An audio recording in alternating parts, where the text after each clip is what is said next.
देवर भाभी की शादी। रमाकांत और सावित्री जी के 2 बेटे थे।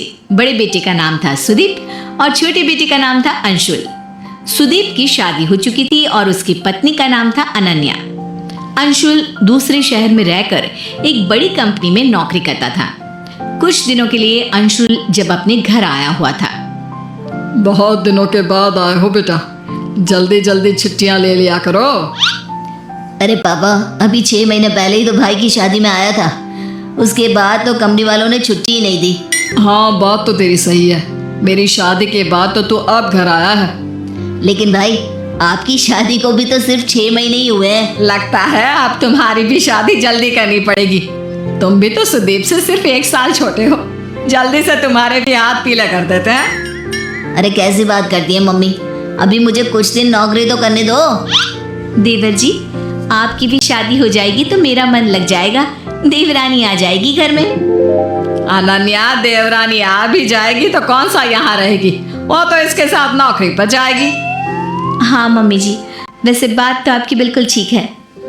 और फिर कुछ महीनों के बाद ऑफिस से लौटते वक्त सुदीप का एक्सीडेंट हो जाता है और उस एक्सीडेंट में उसकी मौत हो जाती है। ये क्या दुखों का पहाड़ टूट पड़ा। जवान बेटे की मौत हो गई।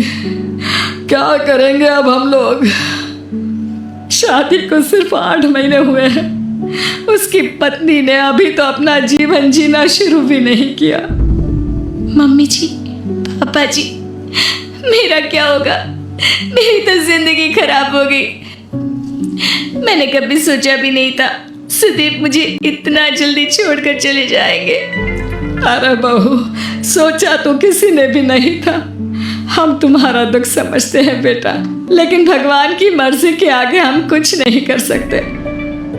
कितना अच्छा बेटा था मेरा। मैंने किसी का क्या बिगाड़ा था जो वो मुझे ऐसे छोड़कर चला गया।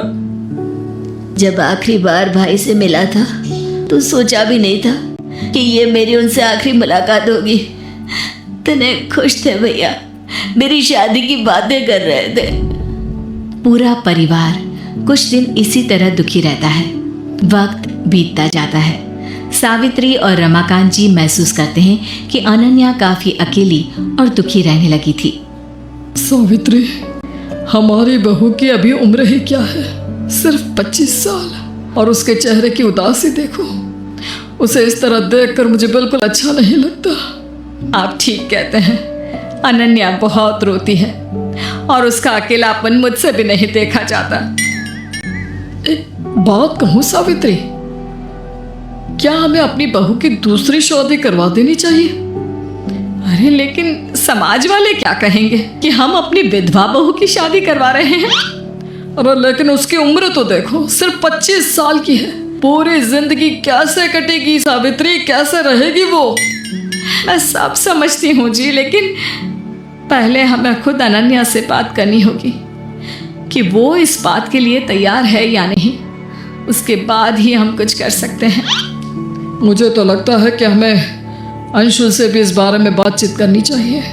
उसका क्या ख्याल है, जरा पता तो करें। सावित्री और रमाकांत अंशुल को अपने पास बुलाते हैं। अंशुल बेटा, तुम तो जानते हो सुदीप के जाने के बाद अनन्या की कैसी हालत हो गई है। तुम्हारा इस बारे में क्या ख्याल है? पापा, मुझे लगता है हमें भाभी की दूसरी शादी करवा देनी चाहिए। जब अंशुल भी कह रहा है तो ठीक है, हम अनन्या की शादी करवा देते हैं। वो खुश रहेगी तो हमें भी अच्छा लगेगा।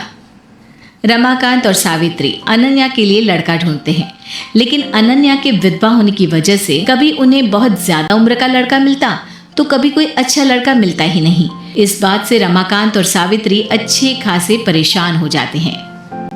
मम्मी जी, पापा जी, आप मेरे लिए बेकार में ही परेशान हो रहे हैं। मैं बिना किसी शिकायत के अपनी पूरी जिंदगी ऐसे ही निकाल लूंगी। कोई परेशानी नहीं होगी। नहीं बेटा, हम तुम्हें इतना दुखी नहीं देख सकते। हमारा बेटा तो चला गया और अब तुम्हारी पूरी जिंदगी ऐसे ही खराब हो गई तो हम अपने आप को माफ नहीं कर पाएंगे।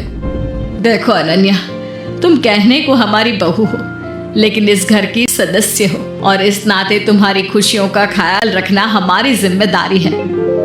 मम्मी जी, पापा जी,